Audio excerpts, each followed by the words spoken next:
ডাক দিয়াছেন দয়াল আমারে,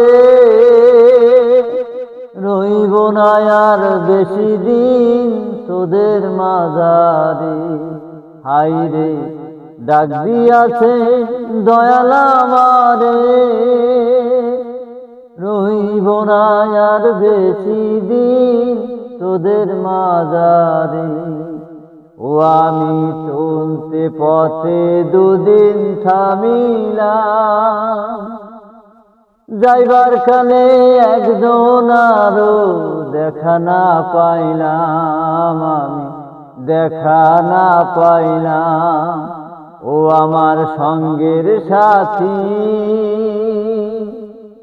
ও আমার সঙ্গের সাথী কে হইল না রে, রইব না আর বেশি দিন তোদের মাঝারে।